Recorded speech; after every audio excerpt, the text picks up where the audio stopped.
वसुदेवसुतं देवं कंसचाणूरमर्दनं देवकी परमानंदं कृष्णं वंदे जगतगुरु कृष्णं वंदे जगतगुरु। बोलो शनि भगवान की जय हो। आज का प्रसंग है चोर बना महात्मा। एक बार एक चोर जब मरने लगा तो उसने अपने बेटे को बुलाकर एक नसीहत दी। अगर तुझे चोरी करनी है तो किसी गुरुद्वारा, धर्मशाला या किसी धार्मिक स्थान में मत जाना, बल्कि इनसे दूर ही रहना। और दूसरी बात, अगर कभी पकड़े जाओ तो यह मत स्वीकार करना कि तुमने चोरी की है, चाहे कितनी भी सख्त मार पड़े। चोर के लड़के ने कहा सत्य वचन। इतना कहकर वह चोर मर गया और उसका लड़का रोज रात को चोरी करता रहा। एक बार उस लड़के ने चोरी करने के लिए किसी घर के ताले तोड़े, लेकिन घरवाले जाग गए और उन्होंने शोर मचा दिया। आगे पहरेदार खड़े थे। उन्होंने कहा, आने दो, बचकर कहाँ जाएगा। एक तरफ घरवाले खड़े थे और दूसरी तरफ पहरेदार। अब चोर जाए भी तो किधर जाए। वह किसी तरह बचकर वहाँ से निकल गया। रास्ते में एक धर्मशाला पड़ती थी।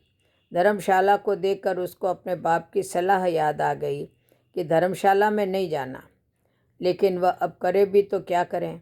उसने यह सही मौका देखकर वह धर्मशाला में चला गया जहाँ सत्संग हो रहा था। वह बाप का आज्ञाकारी बेटा था, इसलिए उसने अपने कानों में उंगली डाल ली जिससे सत्संग के वचन उसके कानों में ना पड़े। लेकिन आखिरकार मन अड़ियल घोड़ा होता है, इसे जिधर से मोड़ो वह उधर नहीं जाता है। कानों को बंद कर लेने के बाद भी चोर के कानों में यह वचन पड़ गए कि देवी देवताओं की परछाई नहीं होती। उस चोर ने सोचा कि परछाई हो या न हो, इससे मुझे क्या लेना देना।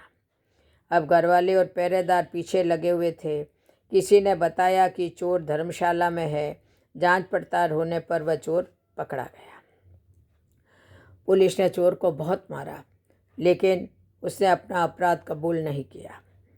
उस समय यह नियम था कि जब तक मुजरिम अपराध स्वीकार नहीं करे तो सज़ा नहीं दी जा सकती। उसे राजा के सामने पेश किया गया। वहाँ भी खूब मार पड़ी, लेकिन चोर ने वहाँ भी अपना अपराध नहीं माना। वह चोर देवी की पूजा करता था, इसलिए पुलिस ने एक ठगिनी को सहायता के लिए बुलाया। ठगिनी ने कहा कि मैं इसको मना लूँगी। उसने देवी का रूप भरकर 2 नकली बाहें लगाई, चारों हाथों में 4 मशाल जलाई और नकली शेर की सवारी की। क्योंकि वह पुलिस के साथ मिली हुई थी, इसलिए जब वह आई तो उसके कहने पर जेल के दरवाजे कड़क कड़क कर खुल गए। जब कोई आदमी किसी मुसीबत में फंस जाता है तो अक्सर अपने इष्ट देव को याद करता है। इसलिए चोर भी देवी की याद में बैठा हुआ था कि अचानक दरवाज़ा खुल गया और अंधेरे कमरे में एकदम रोशनी हो गई। देवी ने खास अंदाज में कहा, देख भक्त, तूने मुझे याद किया और मैं आ गई। तूने बड़ा अच्छा किया कि तुमने अपना अपराध स्वीकार नहीं किया। अगर तूने चोरी की है तो मुझे सच सच बता दे, मुझसे कुछ भी मत छुपाना, मैं तुम्हें फ़ौरन आज़ाद करवा दूँगी। चोर देवी का भक्त था। अपने इष्ट को सामने खड़ा देखकर बहुत खुश हुआ और मन में सोचने लगा कि मैं देवी को जब सच सच बता दूंगा। वह बताने को तैयार ही हुआ था कि उसकी नज़र देवी की परछाई पर पड़ गई। उसको फौरन सत्संग का वचन याद आ गया कि देवी देवताओं की परछाई नहीं होती। उसने देखा कि इसकी तो परछाई है। वह समझ गया कि यह देवी नहीं बल्कि मेरे साथ कोई धोखा है। वह सच कहते कहते रुक गया और बोला, माँ, मैंने चोरी नहीं की। अगर मैंने चोरी की होती तो क्या आपको पता नहीं होता। जेल के कमरे के बाहर बैठे हुए पहरेदार चोर और ठगनी की बातचीत नोट कर रहे थे। उनको और ठगनी को विश्वास हो गया कि वह चोर नहीं है। अगले दिन उन्होंने राजा से कह दिया कि यह चोर नहीं है। राजा ने उसको आज़ाद कर दिया। जब चोर आज़ाद हो गया तो सोचने लगा कि सत्संग का एक वचन सुनकर मैं जेल से छूट गया हूँ। अगर मैं अपनी सारी ज़िंदगी सत्संग सुनने में लगाऊँ तो मेरा तो जीवन ही बदल जाएगा। अब वह प्रतिदिन सत्संग में जाने लगा और चोरी का धंधा छोड़कर महात्मा बन गया।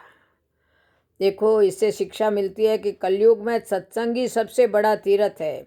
सदैव प्रसन्न रहिए, जो प्राप्त है वो पर्याप्त है। बोलो जय श्री कृष्ण, जय जय श्री राधे।